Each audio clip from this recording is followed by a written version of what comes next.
ഞാനാ. അപ്പൊ എന്ത് പറ്റും? അഞ്ജനയുടെ മക്കളും ആ രീതിയിലേക്ക് മാറും. ഇല്ലെങ്കിലോ അഞ്ജനയും ഹസ്ബൻഡും എന്താണോ അത് തന്നെയായിരിക്കും നമ്മുടെ മക്കള്. അഞ്ജന ഒരു ജോലി ചെയ്തു, മക്കളും ജോലി ചെയ്യാൻ പറയും. Past experience, right? ഓക്കെ, പറഞ്ഞു സിജി. പാസ്റ്റ് എന്തായിരുന്നു ആങ്കറിംഗ് ട്രാപ്പ്? പഴയ പുതിയതിലേക്കൊന്നും വേണ്ട, പഴയത് മാത്രം മതി.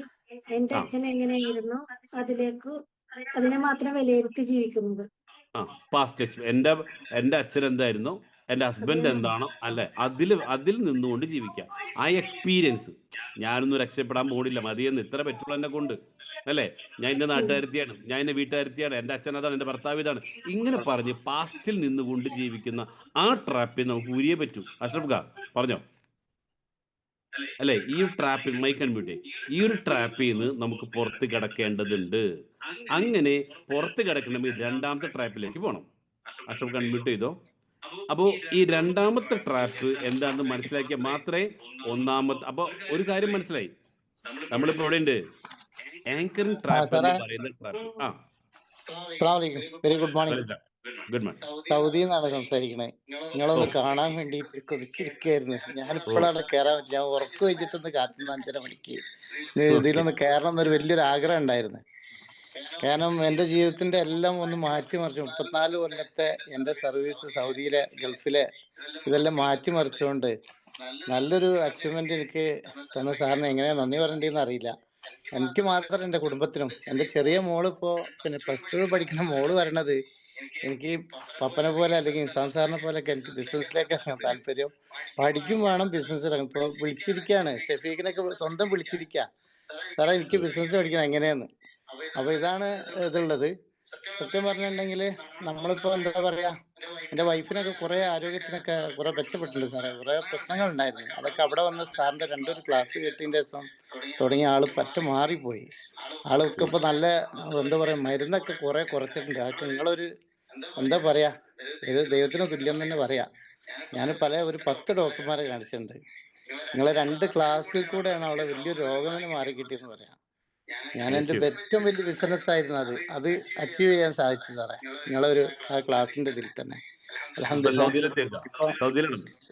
സൗദിയിലുള്ളത് ഞാൻ എത്തിയിട്ടുണ്ട്. ഒരാഴ്ചയായി ഇവിടെ എത്തിയിട്ട് നമ്മളെ ടീമിലേക്ക് കുറെ പേരെ കൊണ്ടുവരാനും നിങ്ങളെ ഇങ്ങോട്ട് കൊണ്ടുവരാനും ഞാൻ ആഗ്രഹിക്കുന്നുണ്ട്.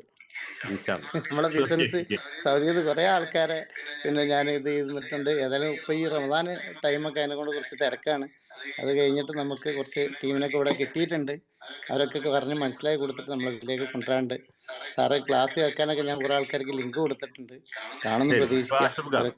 ഇപ്പൊ നമ്മള് സംസാരിച്ചുകൊണ്ടിരിക്കുന്ന വെച്ച് കഴിഞ്ഞാൽ എല്ലാ മനുഷ്യന്മാരും നമ്മളൊരു വലിയ റിച്ചസ്റ്റ് പേഴ്സൺ ആവാത്തതിന്റെ കാരണം 3 ട്രാപ്പിൽ നമ്മൾ പെട്ടു നിൽക്കുകയാണ്. ആ ട്രാപ്പിൽ ഒന്നാമത്തെ ട്രാപ്പാണ് പറഞ്ഞുകൊണ്ടിരിക്കുന്നത് ആങ്കറിംഗ് ട്രാപ്പ്. ഞാനൊക്കെ 4ാം ക്ലാസ്സും ക്രിസ്ത്യ സാറേ. നമ്മളൊക്കെ എന്താ വെച്ചിട്ടുണ്ടെങ്കിൽ നമ്മള് വലിയ വലിയ ആളുകളൊക്കെ നമ്മളെ അനക്കൊന്നും ഒരിക്കലും കഴിയില്ല എന്ന് പറഞ്ഞാൽ അവിടെ നിന്നൊക്കെ നമ്മളൊക്കെ ഈ ലെവലിലേക്ക് എത്തിന്ന്. കഴിഞ്ഞ ആഴ്ച ഇവിടെ വലിയൊരു ഇതായിരുന്നു, ഫ്യൂച്ചർ സമ്മിറ്റ്. അതിൽ കുറെ വലിയ വലിയ ആൾക്കാരെ ഒപ്പം നിൽക്കാൻ തന്നെ സാധിച്ചത് വലിയൊരു അഭിമാനം തോന്നുന്നതാണ്. അതൊക്കെ എന്താണ്, നമ്മള് അത് പുഷ് ചെയ്യുമ്പോഴാണ് ഇതിന് കുറച്ചും കൂടി ഊർജം കിട്ടിയത്. നമുക്കൊക്കെ സാറിൻ്റെ ഒക്കെ ആ ബൂസ്റ്റ് ചെയ്തിട്ടുള്ള സംഭവം നമുക്ക് തരുന്നതുകൊണ്ടാണ്. അതിപ്പോൾ അടുത്ത ദിവസം 15, 16, 17 ഇവിടുത്തെ വേൾഡിൽ ഏറ്റവും വലിയ ടീം വന്നിട്ട് ഒരു മീറ്റിംഗ് ഉണ്ട് ഇവിടെ റിയാദിൽ വെച്ചിട്ട്. അതിലൊക്കെ പോകാൻ വേണ്ടി എനിക്ക് എല്ലാവിധ ഇതും കിട്ടിയിട്ടുണ്ട്. അവർക്ക് എൻട്രി പാസ് കിട്ടിയിട്ടുണ്ട്. അതൊക്കെ ഈ ഇതിൽ കൂടെ പോകുമ്പോൾ ആളുകളായിട്ടുള്ള ബന്ധങ്ങളാണ്. അതിൻ്റെ കൂടെ നമ്മൾ ബിസിനസ്സും വളർത്തിക്കൊണ്ടാകും. ബിസിനസ്സും പൈസയും ഒക്കെ കിട്ടണമെങ്കിൽ നമ്മൾ തന്നെ മുമ്പോട്ട് ഇറങ്ങണം. നമ്മൾ പഴയ ആ ലോകത്തേക്ക് സാറ് പറഞ്ഞ പോലെ ഈ ആങ്കറിങ്ങിന്റെ ആ ഒരു ഇതിൽ ട്രാപ്പ് പെട്ട് കഴിഞ്ഞിട്ടുണ്ടെങ്കിൽ ഒരിക്കലും നമുക്ക് എവിടെ എത്താൻ കഴിയില്ല. അത് സത്യമാണ്. അതിലൊക്കെ നമ്മളെ ശരിക്കും മനസ്സിലാക്കിക്കൊണ്ടിരിക്കുന്ന ആളാണ്. കൺഗ്രാജുലേഷൻ. എല്ലാവിധ ആശംസകളും നേരുന്നു. അപ്പോൾ നമ്മൾ പറഞ്ഞുകൊണ്ടിരിക്കുന്നത് ആങ്കറിംഗ് ട്രാപ്പ്, അല്ലേ? അപ്പൊ ഈ ആങ്കറിംഗ് ട്രാപ്പിൽ നിന്ന് പുറത്ത് കിടക്കണമെങ്കിൽ നമുക്ക് രണ്ടാമത്തെ ട്രാപ്പായിട്ടുള്ള സ്റ്റാറ്റസ് ക്യൂ ട്രാപ്പിലേക്ക് ചിന്തിക്കണം. അതായത് സ്റ്റാറ്റസ് ക്യൂ, ചില ആളുകളുണ്ട് ഇപ്പോൾ ഉള്ളത് മതി, അതായത് എന്താണോ ഇപ്പോഴത്തെ ഇപ്പം നമ്മൾ അനുഭവിച്ചുകൊണ്ടിരിക്കുന്നത് അതിൽ നിന്നാ മതി എന്ന് ചിന്തിച്ചിരിക്കുന്നത് സ്റ്റാറ്റസ് ക്യൂ ട്രാപ്പ്. ഈ ട്രാപ്പില് ഇങ്ങനെയൊക്കെ തട്ടിയും മുട്ടും ജീവിച്ചാൽ മതി എന്ന് ചിന്തിച്ചു പോകുന്ന ആളുകളാണ്. അപ്പൊ ഒരു കാര്യം ചിന്തിക്കേണ്ടത്, അങ്ങനെ ചിന്തിച്ച് ആ ട്രാപ്പിൽ പെട്ട് നിൽക്കുന്ന ആളുകളൊന്നും ലൈഫിൽ എവിടെ എത്തില്ല. അപ്പോൾ ഈ സ്റ്റാറ്റസ് ക്യൂ ട്രാപ്പ് എന്ന് പറയുമ്പോൾ അതിൽ വളരെ വളരെ ഇമ്പോർട്ടൻറ്റ് ശ്രദ്ധിക്കേണ്ട കാര്യം, ഈ നിലയിൽ മുന്നോട്ട് പോയാൽ എന്താണ് ഞാൻ എൻ്റെ ജീവിതത്തിൽ സംഭവിക്കാൻ വേണ്ടി പോണത്. ഇപ്പോൾ അറ്റ് പ്രസന്റിൽ പോയി കഴിഞ്ഞാൽ, അല്ലെ, അറ്റ് പ്രസന്റിൽ നമ്മൾ ഇപ്പോൾ ജീവിച്ചുകൊണ്ടിരിക്കുന്ന ലൈഫ് സ്റ്റൈല് തന്നെ പോയിക്കൊണ്ടിരുന്നാൽ, Ambili Thodupuzha status quo trap just പെയ്ഡിൽ വന്നിട്ടില്ല. ഓക്കെ, അമ്പിളിയുടെ ഹസ്ബൻഡ് ഓട്ടോറിക്ഷ ഡ്രൈവർ അല്ലേ? ആ, അമ്പിളി ഇതേ അവസ്ഥയിൽ തുടർന്നാൽ അമ്പിളിയുടെ മുന്നോട്ടുള്ള ജീവിതം എന്തായിരിക്കും? എങ്ങും എത്തില്ല സർ, അതേ തന്നെ എങ്ങും നിൽക്കും. അപ്പൊ ആ ട്രാപ്പിൽ പെട്ട് നിൽക്കുകയായിരുന്ന അമ്പിളി ഒരു തീരുമാനം എടുത്തു, എനിക്ക് ഈ ട്രാപ്പിൽ നിന്നാ പോരാ, പുറത്ത് കടന്നേ പറ്റൂ, അല്ലെ, ഈ നിലയിൽ തുടർന്നേ പറ്റില്ല. മക്കള് വളർന്ന് വലുതാവുന്നു, അവരെ നല്ല രീതിയിൽ പഠിപ്പിക്കണം, അവർക്ക് നല്ല നല്ല അല്ലെ വീട്, നല്ല കാറ് ഒക്കെ അവർക്ക് വാങ്ങിച്ചു കൊടുക്കണം. അല്ലെങ്കിൽ അവരെ മുമ്പിൽ എന്നും ഒരു കുറ്റവാളികളെ പോലെ, സാമ്പത്തിക കുറ്റവാളികളെ പോലെ നമ്മൾ നിൽക്കേണ്ടി വരും. കാരണം എന്താ? പൈസ ഉണ്ടാക്കിയില്ല, പറഞ്ഞ ആരോഗ്യമുള്ള സമയത്ത് പണം ഉണ്ടാക്കിയില്ല. ഈ സാമ്പത്തിക കുറ്റവാളി എന്ന് പറയുമ്പോൾ പണം മോഷ്ടിക്കുന്നവരോ തിരിമറി ചെയ്യുന്നവരോ മാത്രമല്ല, ആരോഗ്യമുള്ള സമയത്ത് അവസരം കിട്ടിയിട്ട് പണം ഉണ്ടാക്കിയിട്ടെങ്കിൽ നിങ്ങളും ഒരു സാമ്പത്തിക കുറ്റവാളിയാ. എന്ത് പറയുന്നു? ശരിയാണോ? അതെ. പക്ഷെ നമുക്ക് ഇപ്പൊ അങ്ങനെ പണം ഉണ്ടാക്കാൻ അങ്ങനെ ഒരു പേടിയില്ല. ഇപ്പൊ അങ്ങനെ പേടിയില്ല, അല്ലേ? സ്റ്റാറ്റസ് ക്യൂ ട്രാപ്പ്, ആ ട്രാപ്പിൽ നിന്ന് കൂടെ നമ്മൾ പുറത്ത് കടക്കേണ്ടതുണ്ട്. ഇപ്പോഴുള്ള നിലയിൽ ജീവിച്ചു പോകാനായിട്ട് എന്തെങ്കിലുമൊക്കെ ചെയ്താൽ മതി. ഇങ്ങനെ പറയും, വാക്കേറിയ ദൈവം തരൂന്നേ കഴിക്കാൻ എന്തെങ്കിലുമൊക്കെ, അല്ലേ? അപ്പൊ നമുക്ക് എന്ത് പോരാ? ഈ സ്റ്റാറ്റസ് ക്യൂ ട്രാപ്പിൽ നിന്നാൽ പോരാ. അപ്പൊ ഈ സ്റ്റാറ്റസ് ക്യൂ ട്രാപ്പിൽ നിൽക്കുന്നതിന് അതിൽ ചെയ്യേണ്ട കാര്യം എന്ന് വെച്ച് കഴിഞ്ഞാൽ, ഇപ്പൊ നമ്മളെല്ലാവരും എവിടെയാണ്? ഒരു കംഫർട്ട് സോണിലാണ് എല്ലാവരും, അല്ലെ? എന്താണ് ഈ സ്റ്റാറ്റസ് ക്യൂ ട്രാപ്പിൽ പുറത്ത് കിടന്നാൽ എന്താ കുഴപ്പമെന്നറിയോ? ഇപ്പൊ അമ്പിളിയുടെ കാര്യം എടുക്കാം. അമ്പിളി ഇതേ നില തുടരുകയാണെങ്കിൽ ഇപ്പൊ എന്ത് ചെയ്യാം? മക്കളെ സ്കൂളിൽ പറഞ്ഞയച്ച് ബാക്കി കുറച്ച് സമയം പഴയ പോലെ കിടന്ന് ഉറങ്ങാം, അല്ലെ? ഒരുപാട് സമയം ബാക്കിയിടും. ഇപ്പോഴോ ആ കംഫർട്ട് പോയി, അല്ലെ?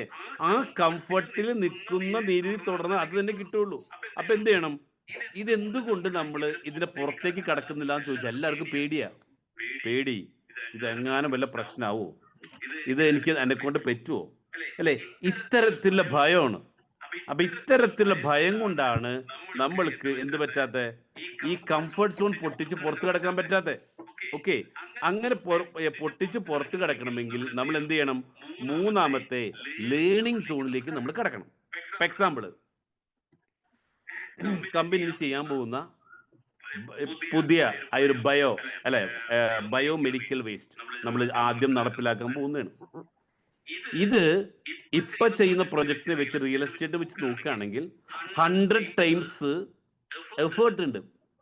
അപ്പൊ എന്ത് പറ്റി? ഇപ്പോ കമ്പനിക്ക് ഒരു തീരുമാനം എടുക്കാം, കംഫർട്ട് സോൺ, റിയൽ എസ്റ്റേറ്റിൽ കംഫർട്ടാ കമ്പനി. അപ്പൊ കമ്പനി റിയൽ എസ്റ്റേറ്റ് തന്നെ ചെയ്തു പോയാൽ പോരെ, അപ്പുറം കിടന്നാലോ? അവിടെ പേടിയാണ്. കാരണം കോടികളാണ്, എനിക്ക് തോന്നുന്നു 3500 കോടി മാത്രമേ ഈ വർഷം നടത്തിയെടുക്കാനുണ്ട്. അപ്പൊ ഈ 3500 കോടിയുടെ കച്ചവടം ഇന്ന് വരെ എങ്ങനെ ചെയ്തിട്ടില്ല. ജോഷന് മനസ്സിലാവുന്നുണ്ടോ? 3500 കോടിയുടെ ബിസിനസ് ഇന്നേ വരെ കമ്പനി ചെയ്തിട്ടില്ല ഒരു വർഷം.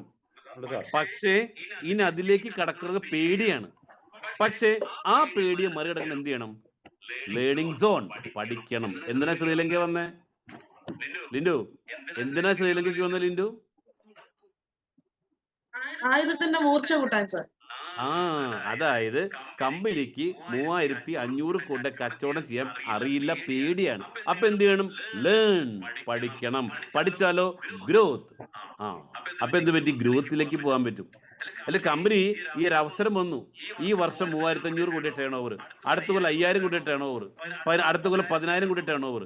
ഇത്രയും ടേൺ ഓവർ ഉണ്ടാക്കുമ്പോൾ എന്ത് സംഭവിക്കാൻ പോണെന്നറിയോ? ഇത്രയും ഹ്യൂജ് ആയിട്ടുള്ള ടേൺ ഓവർ നടക്കുമ്പോൾ നിങ്ങളുടെ വരുമാനത്തില് ഇപ്പോഴത്തതിൻ്റെക്കാളും വലിയ രീതിയിൽ ചേഞ്ച് ഉണ്ടാവും. ഓക്കെ, അപ്പൊ കമ്പനിക്ക് 2 തീരുമാനം എടുക്കാം. എന്തിനാ റിസ്ക് എടുക്കണേ, അല്ലെ? എന്തിനാ റിസ്ക് എടുക്കണേ? ഇപ്പോഴുള്ള ആ റിയൽ എസ്റ്റേറ്റും ആ സാൻഡൽവുഡും ആ റിസോർട്ടും അല്ലെങ്കിൽ നമ്മുടെ ഇന്റഗ്രേറ്റഡ് ഫാമിംഗ് ആയിട്ട് പോയാൽ പോരെ? എന്തിന് കമ്പനി ഇത് ചെയ്യുന്നു? അവിടെ നമ്മൾ എമൗണ്ട്, അല്ലെ, ഇവിടെ ഇരിക്കുന്ന പലർക്കും ഈ ഒറ്റ കൊല്ലം നിങ്ങളൊന്ന് തീരുമാനം എടുത്താൽ 1 കോടി മാസം ഉണ്ടാക്കാൻ പറ്റുന്ന രീതിയിലേക്കാണ് നമ്മുടെ പ്രൊജക്ട് പോയിക്കൊണ്ടിരിക്കുന്നത്. 1 കോടി രൂപ പെർ മന്ത്, ഇപ്പോഴല്ല, ആഫ്റ്റർ 6 മന്ത്. പക്ഷെ അവിടേക്ക് എത്തണമെങ്കിൽ നമ്മൾ എന്ത് ചെയ്യണം? ഇപ്പോഴേ തന്നെ അപ്പൊ വന്നാ പോരെ അല്ലേ? അപ്പൊ എന്ത് പറഞ്ഞു? ആ കംഫർട്ട് സോണിൽ നിന്ന് പേടി മാറ്റിയിട്ട് പഠിക്കണം. അപ്പൊ പേടി മാറ്റണമെങ്കിൽ എന്ത് വേണം? പേടി മാറ്റണമെങ്കിൽ എന്ത് ചെയ്യണം? പറഞ്ഞു. നമ്മളെ പേടി മാറ്റണമെങ്കിൽ പഠിക്കണം. കാരണം ഇപ്പോ മെയിൻലി പണം ഉണ്ടാക്കിയാൽ മാത്രം പോരാ, അതിനെ സംരക്ഷിക്കാൻ പഠിക്കണം എന്ന് പറയും. പ്രൊട്ടക്ട് ചെയ്യാൻ. ഉണ്ടാക്കിയാൽ മാത്രം പോരാ, അതിനെ പ്രൊട്ടക്ട് ചെയ്യാൻ ഗവൺമെന്റിലേക്കുള്ളത് കൊടുത്ത് മറ്റുള്ളവർക്കുള്ളത് കൊടുത്ത് അതിനെ പ്രൊട്ടക്ട് ചെയ്ത് പോകാൻ പറ്റിയെങ്കിൽ മാത്രമേ കമ്പനി ലാസ്റ്റ് ചെയ്യുള്ളൂ അല്ലേ? ഇപ്പൊ അല്ലെങ്കിൽ എന്ത് പറ്റും? ഇപ്പൊ അറിയാം, പല സമ്പന്നരും ഇവിടെ ഒരു കുറെ കഴിയുമ്പോൾ ലോട്ടറി എടുത്താൽ വീണ്ടും പഴയ ആളായിട്ട് മാറും. അല്ലെങ്കിൽ ഇപ്പോ ഡോക്ടർ CJ റോയ് എന്ത് പറ്റി? ആ പണം ഉണ്ടാക്കിയെടുത്ത് വീഴ്ചകൾ വന്നു, അദ്ദേഹത്തിന് പ്രൊട്ടക്ട് ചെയ്യാൻ പറ്റിയില്ല. കപ്പൽ ജോയ് എന്ത് പറ്റി? അവിടെ പ്രൊട്ടക്ട് ചെയ്യാൻ പറ്റിയില്ല. അപ്പൊ ഇത് പഠിച്ചെടുത്താലോ, ഇറ്റ്സ് വെരി സിമ്പിൾ. ക്ലിയർ ആയോ? അപ്പൊ എന്തുകൊണ്ട് ആളുകൾ വലിയ പ്രൊജക്റ്റിലേക്ക് നീങ്ങാത്തതിന്റെ കാരണം വലുതാവും തോറും റിസ്ക് കൂടുതലാണ്. അപ്പൊ ആ റിസ്കിന് കവർ ചെയ്യാൻ എന്ത് വേണം? പേടിക്കാതെ പഠിച്ചാലോ, ഇറ്റ്സ് വെരി സിമ്പിൾ. അപ്പൊ എന്ത് പറ്റും? കമ്പനി ടേൺ ഓവർ കൂടുന്നതിനനുസരിച്ച് നിങ്ങളുടെ വരുമാനത്തിലും വ്യത്യാസങ്ങൾ വരും. അപ്പൊ ഒറ്റ കാര്യമുള്ളൂ, നിങ്ങൾക്ക് സ്റ്റാറ്റസ് ക്യൂ ട്രാപ്പ് എന്ന ട്രാപ്പിൽ ആ കംഫർട്ടിൽ നിന്നാൽ കുഴപ്പമൊന്നുമില്ല. പക്ഷേ ഗ്രോത്തിലേക്ക് പോകണമെങ്കിലോ, ഇപ്പൊ ശ്രദ്ധിച്ചേ, ഈ കംഫർട്ട് സോണിന്റെ അറ്റത്താണ് ഗ്രോത്ത്. അതിൻ്റെ ഇടയിൽ 2 സാധനമുള്ളൂ. പേടി. എന്നെ കൊണ്ട് പറ്റുമോ? ഞാൻ ഇതിലേക്ക് ഇറങ്ങി തിരിച്ച് നടക്കുമോ? ഇപ്പൊ ഉള്ളതും പോവോ? That is fear. ആ ഫിയർ മാറണമെങ്കിൽ എന്ത് ചെയ്താൽ മതി? ലേൺ, പഠിക്കുക. പഠിച്ചാലോ നമുക്ക് ഗ്രോത്തിലേക്ക് പോകാൻ പറ്റും. ഓക്കെ. അപ്പോ ഈ ഗ്രോത്തിലേക്ക് പോകണമെങ്കിൽ എന്ത് ചെയ്യണം? ലിജി പറഞ്ഞോ. Liji Abhilash. Yes sir, good morning. നമ്മൾ ഗ്രോത്തിലേക്ക് പോകണമെന്നുണ്ടെങ്കിൽ നമുക്ക് ആ ഒരു റിസ്ക് ഏറ്റെടുക്കാനായിട്ട് തയ്യാറാവണം. അതിന് നമുക്ക് എല്ലാവർക്കും ഉള്ളതാണ് കംഫോർട്ട് സോണിൽ നിന്നിട്ട് ജീവിക്കുക എന്നുള്ളത്. ഭയങ്കര ഈസി ആയിട്ടുള്ള ഒരു വേ ആണ് കംഫോർട്ട് സോണിൽ നിൽക്കുക. ഒരിക്കലും പുറത്തോട്ട് ചാടണ്ട. ആ പോകുന്ന ഒരു സാർ പറഞ്ഞ സ്റ്റാറ്റസ് ക്യൂ ട്രാപ്പ് എന്ന് പറഞ്ഞാല് ആ ഒരു ഇപ്പോൾ ഉള്ളത് മതി. ഏറ്റവും വലിയ ഉദാഹരണം ഇവിടെ തന്നെ ഉണ്ട് സാർ, ക്യാമറ ഓഫ് ചെയ്തിരിക്കുന്നവർ. കാരണം രാവിലെ എഴുന്നേക്കാൻ വയ്യ, ക്യാമറ ഓൺ ആക്കി ഇരിക്കാൻ മേല. അപ്പോൾ ചിലപ്പോൾ ഒന്ന് ഫ്രഷ് ആവേണ്ട വരും, ഡ്രസ്സൊക്കെ ചേഞ്ച് ചെയ്യേണ്ട വരും, കുറച്ച് സമയം അതിനായിട്ട് മാത്രം മാറ്റി വെക്കേണ്ടതായിട്ട് വരും. ഇങ്ങനെയൊക്കെ ചിന്തിക്കുന്ന ആൾക്കാർ. അപ്പൊ അങ്ങനെ വെച്ചാൽ അവരൊരു കംഫോർട്ട് സോണിലാണ്. ഇപ്പൊ ജോലി ചെയ്യുന്നവരെ സംബന്ധിച്ചോളം അവരൊരു കംഫോർട്ട് സോണാണ് തന്നെ പറയും. കാരണം റെഗുലർ ആയിട്ട് ഒരു കണ്ടിന്യൂസ് ആയിട്ട് ഒരു ജോലിയുണ്ട്, എനിക്ക് കൃത്യമായിട്ട് സാലറി കിട്ടുന്നുണ്ട്, ഇങ്ങനെ അങ്ങ് പോയാൽ മതി ചെയ്യുന്നത്. പക്ഷെ അവരെ സംബന്ധിച്ചിടത്തോളം ഒരു ഗ്രോത്ത് മൈൻഡ് സെറ്റിലല്ല അവർ ചിന്തിക്കുന്നത്. അവരുടെ ലൈഫിൽ ഒരു ഗ്രോത്ത് ഉണ്ടാവുന്നില്ല. ഇപ്പൊ സാറ് പറഞ്ഞത് തന്നെ, ഈ ഒരു നമ്മൾ എപ്പോഴും പറയാറുണ്ടല്ലേ, പാവപ്പെട്ടവനായി ജനിക്കുന്നത് നമ്മുടെ കുറ്റമല്ല, പക്ഷെ പാവപ്പെട്ടവനായി മരിക്കുന്നത് നമ്മുടെ മാത്രം കുറ്റമാണ്. നമുക്ക് ഒരുപാട് അവസരങ്ങൾ ലൈഫിൽ ലഭിക്കും, പക്ഷെ നമ്മളൊന്നും അതിനെ കറക്റ്റ് ആയിട്ട് ഉപയോഗിക്കാറില്ല. അപ്പൊ ഇവിടെ ആ ഒരു ഫിയർ സോണിനെ, ആ കംഫോർട്ട് സോണിനെ ബ്രേക്ക് ചെയ്ത്, പേടി ഉണ്ടാവും, ശരിയാണ്. ഒരു പ്രോജക്റ്റ് നമ്മുടെ മുന്നിലോട്ട് ഇങ്ങനെയൊക്കെ വരുന്ന സമയത്ത് ഞങ്ങളൊക്കെ അനുഭവിച്ചിട്ടുള്ളതാണ്. കാരണം എങ്ങനെയായി തീരും എന്നുള്ള ഒരു പേടി. പക്ഷെ അതിനെ മാറ്റി മറിച്ചത് സാറി പറഞ്ഞ പോലെ രാവിലത്തെ ടേക്ക് ഓഫ് സീക്രട്ട്, ഈ ഒരു രാവിലത്തെ ഈ സൂമിൽ കയറി ഇന്ന് സാറ് പഠിപ്പിക്കുന്ന കാര്യങ്ങൾ കൃത്യമായിട്ട് പഠിച്ച് അത് ഇംപ്ലിമെന്റ് ചെയ്യാനായിട്ട് എന്ന് തീരുമാനിച്ചു, അതിനുശേഷം ആ ഫിയർ സോണിൽ നിന്ന് മാറി ഇന്ന് ആ ഒരു റിസ്ക് ഏറ്റെടുക്കാൻ സാർ എന്ത് പുതിയ പ്രോജക്റ്റ് കൊണ്ടുവന്നാലും അതിനകത്ത് റിസ്ക് ഉണ്ടെന്ന് തോന്നാറില്ല. കാരണം അതിനെ സുന്ദരമായിട്ട് ഇത്രയും നല്ല വലിയൊരു പ്രോജക്റ്റിനെ ഇത്രയും വൻ വിജയമാക്കി മാറ്റിയ മാനേജ്മെന്റിന് അടുത്ത ഏതൊക്കെ പ്രോജക്റ്റ് വന്നാലും ഞങ്ങൾക്ക് വിജയിപ്പിക്കാനായിട്ട് സാധിക്കുമോ എന്നുള്ളൊരു കോൺഫിഡൻസ് ഉണ്ട് സാർ. അപ്പൊ തീർച്ചയായിട്ടും സാർ ഈ പറഞ്ഞ ആ ഒരു 1 CR പെർ മന്ത് വാങ്ങിക്കാനുള്ള ഒരു ഗ്രോത്ത് മൈൻഡ് സെറ്റ് തന്നെയാണ് sir. Thank you sir. Yes. അപ്പോൾ ഇപ്പോൾ ലിറ്റിക്ക് എന്ത് പറ്റില്ല, എന്തറിയില്ല? ലിറ്റിക്ക് ഇപ്പൊ മാക്സിമം ഒരു മാസം 10 ലക്ഷം ഉണ്ടാക്കാൻ അറിയൂ. ഇനി ലിറ്റി അഭിലാഷിന് ഈ 10 ലക്ഷം രൂപ പെർ മന്ത് വാങ്ങുന്നതിൽ നിന്നും 25 ലക്ഷം രൂപ ഉണ്ടാക്കണമെങ്കിൽ എന്ത് ചെയ്യണം? ഞാൻ കൂടുതൽ പഠിക്കണം സാർ. കൂടുതൽ പഠിക്കണം. ഇത് മാത്രമേ സൊല്യൂഷൻ ഉള്ളൂ.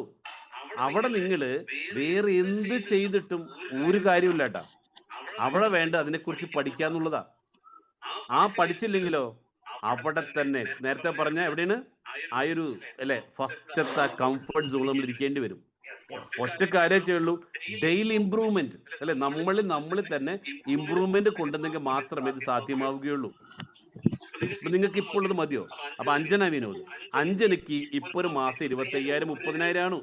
അവിടുന്ന് അപ്പുറത്തേക്ക് പോകണമെങ്കിൽ എന്ത് വേണം? ഒന്ന്, ആ കംഫർട്ട് സോണിൽ തന്നെ കണ്ടിന്യൂ ചെയ്യാം. 2, അവിടുന്ന് അപ്പുറത്തേക്ക് പോകണമെങ്കിൽ എന്ത് വേണം? അവിടെ ഏത് സോണിൽ പോകണം? Learning zone. എന്ത് ചെയ്യണം? Learning zone. പഠിക്കണം. ഓക്കെ, ജിനോയ് ജോസ് പറഞ്ഞോളൂ. സാർ പറഞ്ഞ വളരെ ശരിയാണ്. കാരണം നമ്മള് കേൾക്കാലോ അല്ലേ?